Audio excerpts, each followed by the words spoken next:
எங்க தெருவுல மாலத்தின்னு ஒரு அக்கா இருக்காங்க. அவங்களுக்கு வயசு ஒரு 35 ஆச்சு. கல்யாணமாகி 2 பசங்களுக்கு அம்மா.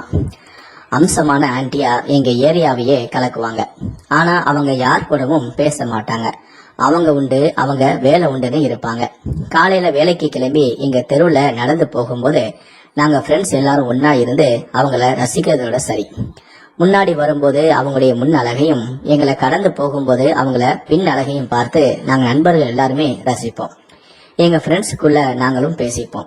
மாலதி அக்கா இவ்வளவு செக்ஸியாகவும் கும்மன் இருக்காங்களே, இவங்களுடைய புருஷன் இவங்களை எப்படியெல்லாம் அனுபவிப்பாரோ. டெய்லியும் இங்க 2 பேரும் நைட்டு சந்தோஷமா இருந்துட்டு தான் தூங்கவே போவாங்க போல. ஆன்ட்டிக்கு விருப்பம் இல்லைனாலும் மாமா ஆன்ட்டிய விரதா இல்ல, கண்டிப்பா அவங்கள அனுபவிச்சுட்டு தான் அவரு தூங்குவாரு அப்படின்னா நாங்க பேசிப்போம். ஆனா அப்போ எங்களுக்கு தெரியாது, எல்லோர் குடும்பத்திலையும் நடக்கிறது போல 2 குழந்தை பெற்றதுமே பொண்டாட்டிய கண்டுக்க மாட்டாங்கன்னு. எங்க ஃப்ரெண்ட்ஸ் குரூப்ல செல்வான்னு ஒருத்தன் இருக்கான். ரொம்ப அப்பாவி. யார் என்ன வேலை கொடுத்தாலும் மாட்டேன்னு சொல்லாம செஞ்சு முடிப்பான். ரொம்ப நல்லவன் கூட. அதிகமா கூச்ச சாபம் கொண்டவன். அவனுக்கும் அந்த ஆன்ட்டி மேல ஒரு கண்ணு இருந்துச்சு. மாலத்தையும் அப்பப்ப செல்வாவை கூப்பிட்டு மளிகை கடைக்கு போக சொல்லுவாங்க. ஏதாவது பொருள் வாங்கணும்னா அவனை தான் கூப்பிடுவாங்க. செல்வா எங்க கூட இருந்தா கூப்பிட மாட்டாங்க. எங்க குரூப்ல இருக்கிற எல்லோருக்குமே 22 இருந்து 23 வயசுக்குள்ளதான் இருக்கும். ஒரு நாள் மளிகை கடைக்கு போக சொல்லி செல்வாவை மாலதி அக்கா கூப்பிட்டாங்க. அப்போ, டேய், நீ எப்ப பாரு உன் ஃப்ரெண்ட்ஸு கூடவே இருக்க, அதனால உன்னை கூப்பிடவே எனக்கு தயக்கமா இருக்குடா. இதுல என்னக்கா இருக்கு, செல்வான்னு ஒரு குரல் கொடுத்தா நான் வரப்போறேன், இதுல என்ன தயக்கம்னு சொன்னான். இல்லடா, எனக்கு கூப்பிட கொஞ்சம் கூச்சமா இருக்கு, உன் போன் நம்பரை தாடா, ஏதாவது வேணும்னா நானே உனக்கு வாட்ஸ்அப் பண்றேன், தயவு செய்து என் நம்பரை உன் ஃப்ரெண்ட்ஸு கிட்ட கொடுத்துறாதடா, என் பேரை கூட பசங்க பேர்லயே சேவ் பண்ணி வச்சுக்கோ, அப்பதான் யாருக்கும் சந்தேகம் வராதுன்னு மாலதி அக்கா சொன்னாங்க. சரிக்கா, நம்பர் கொடுங்கன்னு கேட்டு என் ஃப்ரெண்டான செல்வாவும் சேவ் பண்ணி வச்சுக்கிட்டான். மாலதி அக்காவுக்கு ஏதாவது வேணும்னா அவனுக்கு வாட்ஸ்அப் பண்ணுவாங்க. அவனும் கடைக்கு போய் வாங்கிட்டு வந்து கொடுப்பான். இந்த பழக்கம் கொஞ்சம் கொஞ்சமாக வாட்ஸ்அப்ல சேட் பண்ற அளவுக்கு போச்சு. செல்வாவும் மாலதி அக்காவும் நைட்ல சேட் பண்ண தொடங்கினாங்க. முதல்ல நல்ல நண்பர்களாக பேசிக்கிட்டு இருந்தாங்க. என்ன டாபிக் பேசினாலும் கொஞ்ச நேரத்திலேயே போர் அடிச்சுட்டு போயிடும். சரிடா, எனக்கு தூக்கம் வருதுன்னு அவங்களும் குட் நைட் சொல்லிட்டு தூங்க போயிடுவாங்க. ஒரு நாள் மாலதி அக்கா செல்வா கிட்ட கல்யாணத்தை பத்தி கேட்டாங்க. செல்வா, உனக்கு என்னடா வயசாகுது அப்படின்னு. அப்ப அவன் எனக்கு இப்போ 24 வயசாகுது அக்கா அப்படின்னு சொல்லியிருக்கான். இன்னும் ஏன்டா கல்யாணம் பண்ணிக்காம இருக்கேன்னு கேட்டிருக்காங்க. நான் என்ன பண்ண மாட்டேனான்னு சொல்றேன், வீட்டுல பண்ணி வைக்க மாட்டேங்கிறாங்கன்னு சொன்னான். யாரையாவது லவ் பண்ணி கூட்டிட்டு வர வேண்டியதுதானான்னு கேட்டாங்க. அப்போ செல்வாவோ, ஐயோ அதெல்லாம் தப்புக்கா, ஏடா இந்த வயசுல இப்படி எல்லாம் பயப்படுற, உன் வயசு பசங்களை பாரு, கல்யாணம் பண்ணி 2-3ன்னு பெத்துக்கிட்டு இருக்காங்கன்னு சொல்லியிருக்காங்க. என்னெல்லாம் யாருக்கா லவ் பண்ணுவாங்கன்னு ரொம்ப அப்பாவியா செல்வாவும் மாலதி அக்கா கிட்ட கேட்டிருக்காங்க. உனக்கு என்னடா, அழகா தானே இருக்க, ரொம்ப நல்லவனாவும் இருக்க, உன்னை யாருக்குதான் பிடிக்காதுன்னு கேட்டாங்க. அதுக்கு செல்வாவோ, அப்படியா சொல்றீங்க, சரி உங்களை மாதிரி அழகான பொண்ணா பார்த்து லவ் பண்ணிட வேண்டியதான்னு சொல்லியிருக்கான். உடனே மாலதி அக்காவும் சிரிக்கிற இமோஜி அனுப்பி ஆல் த பெஸ்ட்னு சொல்லியிருக்காங்க. சரி அக்கா, நீங்க ஏன் 2 பசங்களோட நிறுத்திட்டீங்க, போதுன்னு முடிவு பண்ணிட்டீங்களான்னு செல்வா கேட்டிருக்கான். அத உன் மாமா கிட்ட கேளுடான்னு மாலதி அக்கா சொல்லியிருக்காங்க. அதுக்கு செல்வாவோ, என்னக்கா இவ்வளவு அழகா இருக்கீங்க, நீங்களே வேணான்னு சொன்னாலும் மாமா சும்மா இருக்க மாட்டாருன்னு நாங்க ஃப்ரெண்ட்ஸ் எல்லாருமே பேசிக்கிட்டு இருக்கோம், நீங்க இப்படி சொல்றீங்கன்னு செல்வா வாயை விட்டுருக்கான். டேய், நீ இப்படியெல்லாம் கூட பேசுவியாடா, இந்த பொண்ணையும் பால் குடிக்குமான்னு நினைச்சேன், அப்போ நான் வேலைக்கு போகும்போது என்னை பார்த்து இப்படிதான் நீங்க எல்லாருமே கமெண்ட் அடிப்பீங்களாடான்னு கேட்டிருக்காங்க. உடனே செல்வாவும், இதை விட மோசமாவே நாங்க அடிப்போம் அக்கா அப்படின்னு சொல்லியிருக்கான். அப்படி என்னடா பேசுவீங்கன்னு கேட்டிருக்காங்க. அப்படியெல்லாம் ஒண்ணும் இல்ல, விடுங்கக்கா அப்படின்னு சொல்லி அந்த பேச்சை தட்டி கழிச்சிருக்கான். ஆனா இவ்வளவு தூரம் பேசுனதுமே மாலதியால கண்ட்ரோல் பண்ண முடியல. சும்மா சொல்லுடா, அப்போ நீங்க கோபப்படக்கூடாது அப்படின்னு சொல்லியிருக்கான். பண்ணமாட்டேன் சொல்லுடான்னு திரும்ப மாலதி அக்கா கேட்டுக்கிட்டே இருந்திருக்காங்க. அப்பதான் அவன் பேச ஆரம்பிச்சிருக்கான். நீங்க நடந்து போகும்போது உங்களுடைய முன் அழகையும் பின்னாடி உங்களுடைய பின் அழகையும் பார்த்து நாங்க ஃப்ரெண்ட்ஸ் எல்லாருமே ரசிச்சு பார்ப்போம். நீங்க போன பிறகு நீங்க எங்களுக்கு கிடைச்சா உங்களை எப்படியெல்லாம் அனுபவிப்போன்னு பேசிக்கிட்டு இருப்போம் அக்கா அப்படின்னு சொல்லியிருக்காங்க. இதை கேட்டதுமே மாலதி அக்காவுக்கு மூடு மாறிடுச்சு. எப்படியெல்லாம்டா என்ன அனுபவிப்பீங்க சொல்லுடா அப்படின்னு ரொம்ப ஆர்வமா கேட்க ஆரம்பிச்சிருக்காங்க. உடனே செல்வாவோ, சீ போங்கக்கா, எனக்கு கூச்சமா இருக்கு அப்படின்னு சொல்லி சொல்ல தயங்கியிருக்கான். அதுக்கு மாலதி அக்காவோ, டேய் என்னை பத்தி தானடா பேசுறீங்க, ஒரு பொண்ணு நானே வெக்கம் இல்லாம எப்படி அனுபவிப்பீங்கன்னு கேக்குறேன். ஆம்பளை உனக்கு என்னடா கூச்சம், நிஜமாவே பண்ண போறீங்களா, சும்மா கற்பனை தானே, கேட்க இன்ட்ரெஸ்டா இருக்குடா, சொல்லுடா அப்படின்னு சொல்லி மாலதி அக்காவே செல்வா கிட்ட வளைஞ்சிருக்காங்க. சரி நான் சொல்றேன் அப்படின்னு சொல்லிட்டு அவன் எல்லா விஷயத்தையுமே சொல்லிட்டான். அவன் அந்த மாலதி அக்காவை எப்படியெல்லாம் ரசிக்க ஆசைப்பட்டானோ அதையெல்லாம் சொல்லியிருக்கான். அதே போல என்னுடைய மற்ற 2 நண்பர்களும் எப்படியெல்லாம் அனுபவிக்கணும்னு ஆசைப்பட்டதாக சொன்னாங்களோ அதையும் சொல்லியிருக்கான். நானும் அவங்களுடைய அந்த இடத்துல தேனை ஊத்தி எப்படியெல்லாம் அவங்கள ரசிக்கணும்னு ஆசைப்பட்டனோ அதையும் அவன் சொல்லியிருக்கான். இப்படி நாங்க 4 பேரும் எப்படியெல்லாம் அவங்கள அனுபவிக்கணும்னு நாங்க ஆசைப்பட்டோமோ அதை எல்லாத்தையுமே அவன் ஒண்ணு விடாம எல்லாத்தையுமே சொல்லியிருக்கான். இதை கேட்ட மாலதி அக்காவோ, சீச்சி இப்படி எல்லாமாடா பேசுவீங்க, ரொம்ப மோசம்டா நீங்க, அக்கா அக்கான்னு கூப்பிடுறீங்க, அக்காவை இப்படிதான் பேசுவீங்களான்னு கேட்டிருக்காங்க. அதுக்கு செல்வாவோ, அக்கான்னு சொல்றதெல்லாம் சும்மா, அக்கான்னு சொன்னாதானே உங்ககிட்ட பேசவே முடியும் அப்படின்னு சொல்லியிருக்கான். இதை கேட்ட மாலதி அக்காவோ சிரிச்சுக்கிட்டே, அதுவும் சரிதான், சரி உங்களுக்கு இந்த மாதிரி ஆசையெல்லாம் இல்லையான்னு மறுபடியும் செல்வா ஒரு பிட்ட போட்டிருக்கான். இருக்குடா, அதெல்லாம் என் மனசுக்குள்ளேயே போட்டு நான் புதைச்சி வச்சிருக்கேன் அப்படின்னு சொல்லியிருக்காங்க. என்னன்னு சொல்லுங்க கேட்போம் அப்படின்னு சொல்லிட்டு செல்வா கேட்க, சரி சொல்றேன், ஆனா நாம பேசுறத யாருக்கிட்டையும் நீ சொல்லக்கூடாது சரியா அப்படின்னு சொல்லியிருக்காங்க. அவனும் சத்தியமா நான் யாருக்கிட்டையும் சொல்ல மாட்டேன், சொல்லுங்கன்னு கேட்டிருக்கான். அப்போ மாலதி அக்கா தன்னை எப்படியெல்லாம் அனுபவிக்கணும் அப்படின்னு நினைச்சாங்களோ அதை எல்லாத்தையுமே அவங்கிட்ட வெளிப்படையாவே ஓப்பனாவே சொல்லியிருக்கான். இதை கேட்ட என்னுடைய நண்பனான செல்வாவுக்கும் ஒரு மாதிரி ஆயிருச்சு. அப்ப இந்த அக்காவை ஈஸியா கரெக்ட் பண்ணிடலாம் போல அவங்க அதுக்காக ஏக்கத்துலதான் இருக்காங்க அப்படிங்கறதையும் அவன் புரிஞ்சுக்கிட்டான். அவங்க பேசுறதை கேட்டு ஒரு கட்டத்துல, மாலதி அக்காவா இது, என்னக்கா இப்படியெல்லாம் பேசுறீங்க, உங்களுக்கு இப்படியெல்லாமா ஆசை இருக்கு அப்படின்னு சொல்லி அவனும் கேட்டிருக்கான். நீ முதல்ல என்ன அக்கான்னு கூப்பிடுறத நிறுத்து, மாலத்தினே நீ என்ன கூப்பிடு, சேட் பண்ணும்போது மட்டும் பொது இடத்துல அக்கான்னு கூப்பிடு சரியா அப்படின்னு சொல்லியிருக்காங்க. அவனும் சரி மாலதி அப்படின்னு சொல்லியிருக்கான். சரிடா, காலையில வேலைக்கு போகணும், தூக்கம் வேற வருது, குட் நைட் அப்படின்னு சேட்டிங்க முடிச்சிருக்காங்க. ஆனா செல்வாவுடைய மனதுக்குள்ள, ஆஹா மாலதி ஓகே ஆயிடுவா போல இருக்கே அப்படின்னு அவன் ஒரு பிளான் பண்ணியிருக்கான். தினமும் மாலதிக்கு குட் நைட்லாம் சேட் பண்ண தொடங்க ஆரம்பிச்சிருக்கான். அவளும் இவன் கூட ரொம்ப சகஜமாவே பேச தொடங்கியிருக்கா.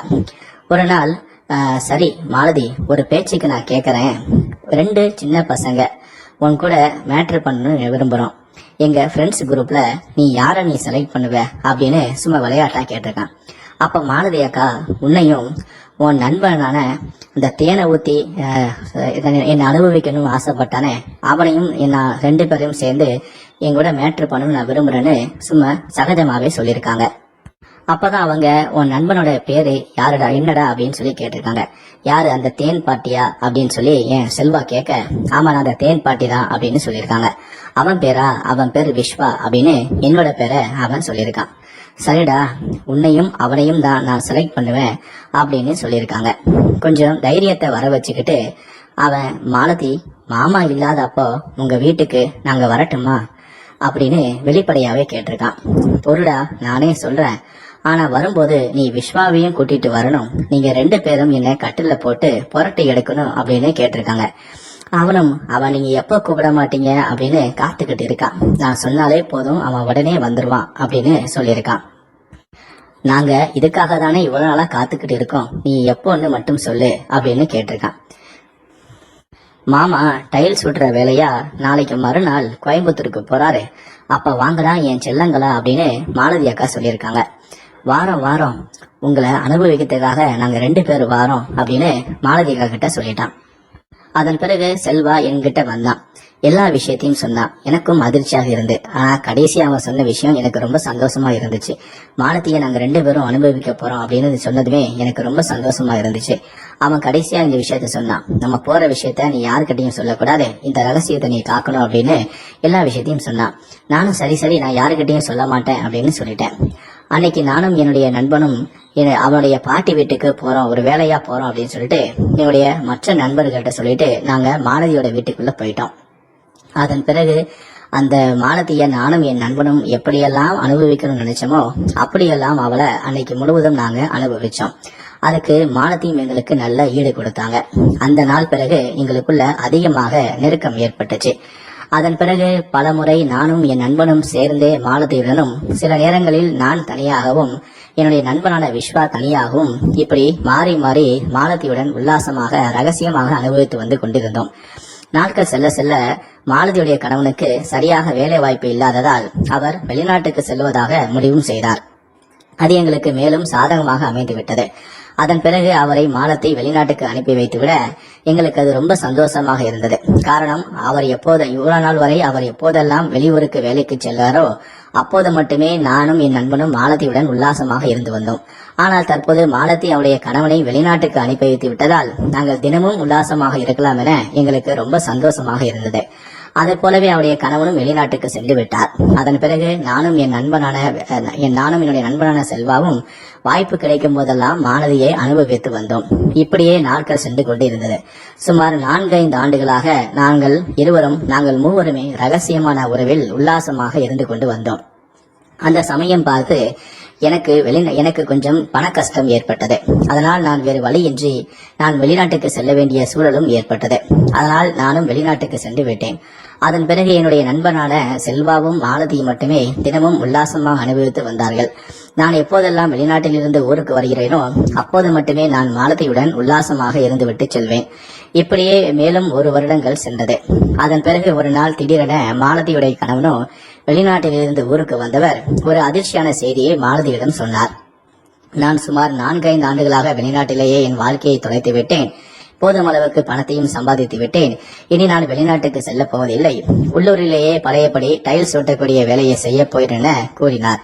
இது மாலதிக்கு பெரும் அதிர்ச்சியாக இருந்தது. தினமும் உல்லாசம் அனுபவித்திருந்தோம். இப்படி திடீரென அவர் இங்கே இருந்து விட்டால் இனி எப்படி உல்லாசம் அனுபவிக்க முடியும்? இவர் எப்போது வெளியூர்களுக்கு வேலைக்கு செல்வார் என காத்திருக்க வேண்டுமே என மாலதி அதிர்ச்சியானாள். அவருடைய கணவன் 5-6 ஆண்டுகளாக வெளிநாட்டிலிருந்து அதிக பணத்தை சம்பாதித்து மாலதிக்கு அனுப்பி வைத்திருந்தார். அதை அனைத்துமே மாலதி தன்னுடைய பேரிலேயே பேங்கில் பிக்சட் டெபாசிட்டாக போட்டும் இருந்தார்.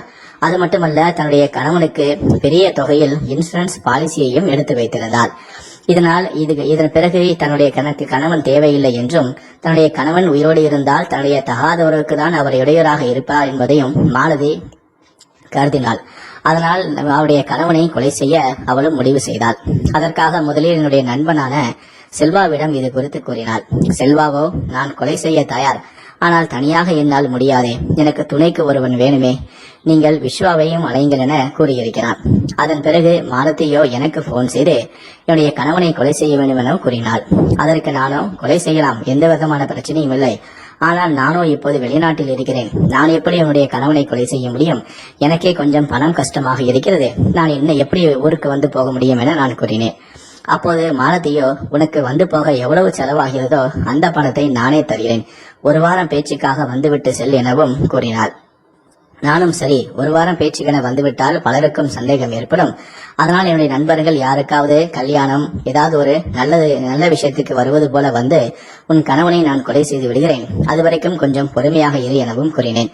இன்னும் 1 மாதத்தில் என்னுடைய நண்பனின் திருமணம் வருகிறது, அதுவரை கொஞ்சம் பொறுமையாக இரு, என் நண்பனின் திருமணத்திற்கு வருவது போல வந்து உன்னுடைய கணவனை கொலை செய்துவிட்டு நான் செல்கிறேன் எனவும் கூறினேன். அதற்கு மாலதியும் சரி என ஒப்பும் கொண்டாள். அதே போல 1 மாத காலம் ரொம்ப கஷ்டப்பட்டு கடந்தது. அதன் பிறகு மாலதி எனக்கு பணத்தை அனுப்பி வைத்தாள். அவள் அனுப்பிய பணத்தில் நான் டிக்கெட் போட்டுக்கொண்டு ஊருக்கு வந்தேன். அது பிறகு நான் யாருக்கும் எந்த விதமான சந்தேகம் வரக்கூடாது என்பதற்காக கல்யாணத்தில் நல்லபடியாக கலந்து கொண்டு கல்யாணத்தையும் நல்லபடியாக முடித்துவிட்டு அனைவரும் தங்களுடைய அன்றாட வேலைகளை செய்யக்கூடிய அளவுக்கு 2-3 நாட்கள் நான் பொறுமையாக இருந்தேன். அதன் பிறகு கல்யாண வேலையெல்லாம் முடிந்து அனைவரும் தன்னுடைய அன்றாட வேலைகளை செய்து கொண்டிருந்தார்கள். அப்போதுதான் நான் என்னுடைய நண்பனான செல்வாவிடம் சொன்னேன், நான் வெளிநாட்டில் வரும்போது போல 2 மது பாட்டில்கள் வாங்கி கொண்டு வந்திருக்கிறேன். இந்த 1 பாட்டிலை இன்று நாம் மாலதியுடைய வீட்டிற்கு சென்று மாமாவுடன் சேர்ந்து மது வருந்துவோம், அவரை நல்ல போதையாக்கி அவரை மட்டையாக்கிவிட்டு மாலதியுடன் உல்லாசமாக இருந்துவிட்டு வருவோம் எனவும் கூறினேன். அதற்கு என்னுடைய நண்பனும் ஒத்துக்கொண்டான். அதன் பிறகு நானும் செல்வாவும் மாலதியின் வீட்டுக்கு சென்று அவர் கணவனோடு உட்கார்ந்து மது அருந்தினோம். அவருடைய கணவனிடம், மாமா, நான் வெளிநாட்டிலிருந்து வரும்போது ஃபாரின் சரக்கு கொண்டு வந்திருக்கிறேன், இன்று உங்கள் வீட்டுக்கு தான் வரப்போகிறோம், நாம் 3 சேர்ந்து மது வருந்துவோம், நானும் என் நண்பனும் மட்டும்தான் வருகிறேன், மற்ற 2 நான் கூட்டி வரவில்லை, நமக்கே இது போதாது எனவும் கூறினேன். அவரும் சரி வாங்க நம் மது வருந்துவோம் என ஆசையுடன் அழைத்தார். அதன் பிறகு நானும் என் நண்பனும் மாலதியுடைய கணவனை மாமாவை மாடிக்கு அழைத்து சென்று நாங்கள் மூவரும் மது வருந்தினோம். மாமாவுக்கு ஊத்தி ஊத்தி கொடுத்து அவருக்கு போதையாக்கி அவரை மட்டையாக்கி விட்டோம். அதன் பிறகு மாடியிலேயே அவரை படுக்க வைத்துவிட்டு மாடி கதவையும் பூட்டிவிட்டு நானும் என்னுடைய நண்பனும் கீழே வந்து மாலதியுடன் விடிய விடிய உல்லாசமாக இருந்தோம். அதன் பிறகு நானும் என் நண்பனும் வீட்டுக்கு வந்து விட்டோம். அதன் பிறகு ஒரு நாள் கழித்து மறுநாளும் மாலதியுடைய கணவனுக்கு போன் செய்தோம். மாமா, நான் வரும்போது 2 மது பாட்டில்களை வாங்கி வந்தேன். ஒரு மது பாட்டில்களை அன்னைக்கு தீர்ந்து விட்டது. இன்னும் ஒரு மது பாட்டில் தான் இருக்கிறது.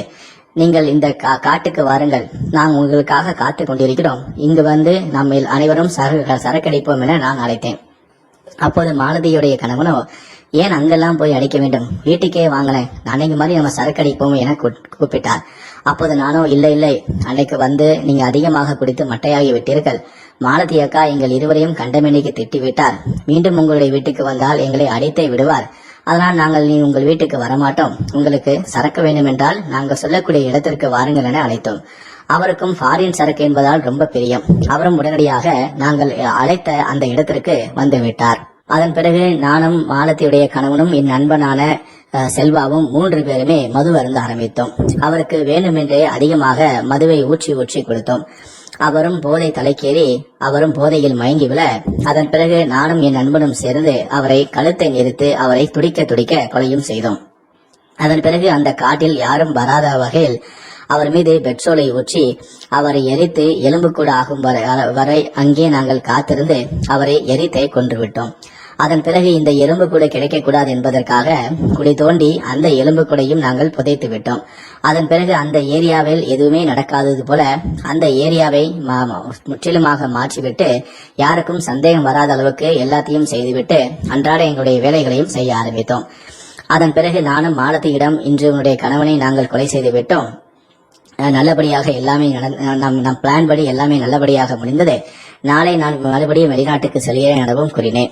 இன்று இரவு உன் கணவனை கொலை செய்த எனக்கு நீ விருந்து வைக்க மாட்டாயா எனவும் கேட்டேன். அவளும் சரி, இன்னைக்கு நீ மட்டும் என்னுடைய வீட்டிற்கு வா, நான் உனக்கு விடியும் விருந்து வைக்கிறேன் என கூறினாள்.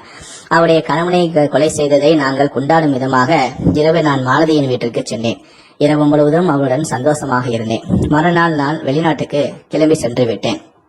அதன் பிறகு மறுநாள் காலை மாலதியுடைய மாமனார் வீட்டுக்கு வந்து என் மகன் இங்கே என கேட்டிருக்கிறார். அப்போது மாலதியோ, உங்களுடைய மகன் டைல்ஸ் வெட்டும் வேலைக்காக தூத்துக்குடிக்கு சென்றிருக்கிறார் என கூறியிருந்தார். அவரும் சரி, அவன் வந்தால் எனக்கு போன் செய்ய சொல், நான் அவனுக்கு போன் செய்தால் சுவிட்ச் ஆஃப் என வருகிறது கூறிவிட்டு சென்று விட்டார். அதன் பிறகு மறுநாள் மாலதியுடைய கொழுந்தனார் வந்தார். அவர் வந்து என்னுடைய அண்ணனை எங்கே என கேட்டிருக்கிறார். அப்போது மாலதியோ, அவர் கோயம்புத்தூர் போயிருக்கிறார் என கூறியிருக்கிறார். அதனால் அவருக்கு கோபம் வந்துவிட்டது. நேற்று என் தந்தை வந்து கேட்டால் தூத்துக்குடி என்று சொல்கிறீர்கள், இன்று நான் வந்து கேட்டால் கோயம்புத்தூர் என்று சொல்கிறீர்கள், ஏன் இப்படி மாற்றி மாற்றி பேசுகிறீர்கள்? என் அண்ணன் தூத்துக்குடிக்கு போனானா, கோயம்புத்தூருக்கு போயிருக்கானா, அல்லது வேற எங்க போயிருக்கான் என கேட்டிருக்கிறான். இதனால் மாலதி கோபப்பட்டிருக்கிறார். உன் அண்ணன் எங்கு போயிருக்கான, நீயே அவருக்கு போன் செய்து கேள், எதுக்கு என்னுடைய வீட்டு வாசலில் வந்து கத்துக்கிறாய் என அவனிடம் சண்டையிட்டிருக்கிறார். நான் என் அண்ணனுக்கு போன் செய்தேன், ஆனால் போன் சுவிட்ச் ஆஃப் பண்ண வருகிறது, அதனால் தான் அவரை தேடி வீட்டுக்கு வந்திருக்கிறேன் அவனும் சொல்லிவிட்டு அங்கிருந்து சென்றிருக்கிறான். ஆனால் அதன் பிறகு 2-3 நாட்கள் ஆகியும் மாலதியுடைய கணவன் வீட்டுக்கு வரவும் இல்லை. அவருடைய தந்தைக்கும் சரி தம்பிக்கும் சரி போன் செய்து பேசவும் இல்லை. ஏனென்றால் நாங்கள் தான் அவரை கொலை செய்து விட்டோமே. அதன் பிறகு கூட அவருடைய தந்தையும் தம்பியும் தொடர்ச்சியாக போன் செய்து போன் மீண்டும் சுவிட்ச் ஆஃப் பண்ண வந்ததால் பொறுமை இழந்து மீண்டும் இருவரும் ஒன்றாக வந்து மாலதியிடம் கேட்டிருக்கிறார்கள். அப்போது மாலதி, எனக்கு எதுவும் தெரியாது, அவர் போன் சுவிட்ச் ஆஃப் செய்து இருக்கிறது, நானும் அவருக்கு பலமுறை தொடர்பு கொள்ள முயற்சி செய்கிறேன், சுவிட்ச் ஆஃப் என வருகிறது, நான் என்ன செய்ய முடியும் என கேட்டிருக்கிறார். இதனால் மாலதியின் மீதே தன் மாமனாருக்கும் கொழுந்தனாருக்கும் சந்தேகம் ஏற்பட அவர்கள் தன்னுடைய மகனை காணவில்லை என மாலதியுடைய மாமனார் போலீஸ் ஸ்டேஷனுக்கு சென்று புகார் அளித்தும் இருக்கிறார். அதன் பிறகு போலீசாரோ வேலைக்கு விஷயமாக சென்றிருக்கலாம். அங்கு அவருடைய மொபைல் போனுக்கு ஏதாவது ஆகியிருக்கலாம். அதனால் மொபைல் போன் சுவிட்ச் ஆஃப் ஆகியிருக்கலாம். அதனால் இன்னும் கொஞ்ச நாள் போகட்டும், அவர் வருகிறாரா இல்லையா என்று பொறுமையாக பார்த்துவிட்டு அதன் பிறகு விசாரணை நாங்கள் ஆரம்பிக்கிறோம் என சொல்லிவிட்டார்கள். ஆனால் அதன் பிறகு 1 வாரம் காலமாகியும் எந்த விதமான தகவலும் இல்லை. இதனால் அதிர்ச்சியான மாலதியுடைய மாமனார் ஊர் முழுவதும் போஸ்டர் ஒட்டி தன்னுடைய மகனை காணவில்லை எனவும் பக்கத்து ஊர்களுக்கெல்லாம் சென்று போஸ்டர் ஒட்டி என் மகனை கண்டுபிடித்து தந்தால் உங்களுக்கு இவ்வளவு ரூபாய் சன்மானம் வழங்கப்படும் எனவும் போஸ்டர் அடித்து ஒட்டினார். அது மட்டுமல்ல, எஸ்பி அலுவலக உயர் அதிகாரிகளை சந்தித்து, காவல்துறையில் உயர் அதிகாரிகளை சந்தித்து சுமார் 10 நாட்களாக என்னுடைய மகனை காணவில்லை, காவல் நிலையத்திலும் முறைப்படி நாங்கள் புகார் அளித்தும் எந்தவிதமான நடவடிக்கையும் எடுக்கவில்லை என புகார் அளித்திருக்கிறார்கள். இதையடுத்து உயர் அதிகாரிகள் காவல் நிலையத்தில் தகவல் தெரிவித்து திட்டுவிட அதன் பிறகு இந்த விசாரணை சூடு பிடித்தது. அதன் பிறகு மாலத்தியிடம் வந்து போலீசார் உன் கணவன் எங்கே சென்றிருக்கிறார் என தங்களுடைய பாணியில் கிடுக்குப்படி விசாரணை மேற்கொண்டனர். அப்போது மாலத்தியோ அவர் வேலை விஷயமாக, டைல்ஸ் ஒட்டும் வேலை விஷயமாக வெளியூருக்கு சென்றிருக்கிறார். அவர் எங்கு சென்றார், ஏது சென்றார் எல்லாம் என்னிடம் சொல்ல மாட்டார். வெளியூருக்கு வேலைக்கு செல்கிறேன் என சொல்லிவிட்டு செல்வார். 2-3 நாட்களில் ஊர் திரும்பி விடுவார். ஆனால் இப்போது அவர் எங்கு சென்றிருக்கிறார் என உறுதியாக தெரியவில்லை. அவருடைய செல்போனும் சுவிட்ச் ஆஃப் என வந்திருக்கிறது என சொல்லி எப்படியோ போலீசாரை சமாளித்து விட்டார். ஆனால் போலீசாருக்கோ மாலத்தியுடைய பேச்சில் நம்பிக்கை இல்லை. அவள் எதையோ ஒன்றை மறைக்கிறாள் என போலீசாருக்கு உறுத்தியுள்ளது. அதனால் மாலத்தியுடைய செல்போன் நம்பரை கைப்பற்றி அவர் யார் யாரெல்லாம் பேசியிருக்கிறார், எப்போதெல்லாம் பேசியிருக்கிறார் என அனைத்தையும் போலீசார் ஆய்வு செய்தனர். அப்போதுதான் மாலதி என்னுடனும் என்னுடைய நண்பரான செல்வாவுடன் தான் அடிக்கடி பேசியிருப்பதும், அடிக்கடி வாட்ஸ்அப்பில் மெசேஜ் அனுப்பியிருப்பதும், அடிக்கடி சேட் செய்திருப்பதும் அனைத்தையும் போலீசார் கண்டுபிடித்தனர். அதன் பிறகு எங்கள் இருவரையும் பிடித்து விசாரித்தால் கண்டிப்பாக ஏதாவது இந்த வழக்கில் முன்னேற்றம் இருக்கும் என நினைத்தார்கள். என்னை பற்றி விசாரிக்கும் போது நான் வெளிநாட்டில் இருப்பதாக சொன்னதால் என் மீது போலீசாருக்கு சந்தேகம் வரவில்லை. என்னுடைய நண்பரான செல்வாவின் மீதுதான் போலீசாருக்கு சந்தேகம் திரும்பியிருக்கிறது. அதன் பிறகு அவனை போலீசார் அழைத்து தங்களுடைய பாணியில் விசாரணை மேற்கொண்டனர். அவனோ ஒரு அப்பாவி. போலீசார் தன்னை அழைத்து போலீஸ் ஸ்டேஷனுக்கு அழைத்து சென்றதும் அவன் பயந்து விட்டான். அதன் பிறகு போலீஸ் கொஞ்சமாக தான் மிரட்டினார்கள். மிரட்டியதுக்கே அவன் பயந்து விட்டான். அதன் பிறகு அனைத்து உண்மைகளையும் அவன் ஒத்துக்கொண்டான். என்ன நடந்தது, எப்படி இந்த கொலை நடந்தது, நான் எப்படி மாலத்தியுடைய கணவனை கொலை செய்தேன், எப்படியெல்லாம் நாங்கள் திட்டமிட்டோம் என அனைத்து உண்மைகளையும் ஒண்ணுவிடாமல் சொல்லிவிட்டான். போலீசார் செல்வாவை அழைத்து சென்று விசாரணை செய்கிறார்கள் என்று தெரிந்ததுமே மாலத்தி உடனடியாக தன் குழந்தைகளை அழைத்துக் கொண்டு அவருடைய தோழியின் வீட்டிற்கு சென்று தலைமறைவாகிவிட்டார். அதன் பிறகு அந்த செல்போன் நம்பரை போலீசார் ஆய்வு செய்து அவருடைய தோழியின் வீட்டிற்கு சென்றுதான் மாலத்தியை கைதும் செய்தனர். அதன் பிறகு மாலத்தியிடையும் செல்வாவிடையும் கிடுக்குப்பிடி விசாரணை மேற்கொள்ள அவர்கள் அனைத்து விஷயங்களையும் ஒப்புக்கொண்டு வாக்குமூலமாக அளித்தனர். அதன் பிறகு வெளிநாட்டில் இருக்கும் என்னையும் கைது செய்ய போலீசார் தீவிரம் காட்டினர். நான் இப்போ வெளிநாட்டில் இருக்கும் என்னையும் போலீசார் அதிரடியாக ஊருக்கு வர வைத்து என்னையும் கைது செய்து விட்டார்கள். அதன் பிறகு எங்கள் மூவர் மீதும் கொலை வழக்கு பதிவு செய்து நீதிமன்றத்தில் ஆஜர்படுத்தி எங்கள் மூவரையும் தற்போது சிறையில் அடைத்து விட்டார்கள். மாலத்தியுடைய 2 குழந்தைகளையும் அவருடைய மாமனார் அழைத்து சென்று விட்டார். தகாத உறவில் இருந்த நாங்கள் மூவருமே தற்போது சிறையில் கம்பி எண்ணிக் கொண்டிருக்கிறோம். எங்களுடைய வாழ்க்கையே போய்விட்டது. இனி வரக்கூடிய நாட்களில் எங்களுடைய வாழ்க்கை இனி ஜெயிலில் தான். நான் தகாத உறவுக்கு ஆசைப்பட்டு ஒரு பெண் மீது ஆசைப்பட்டதால் இப்படி என்னுடைய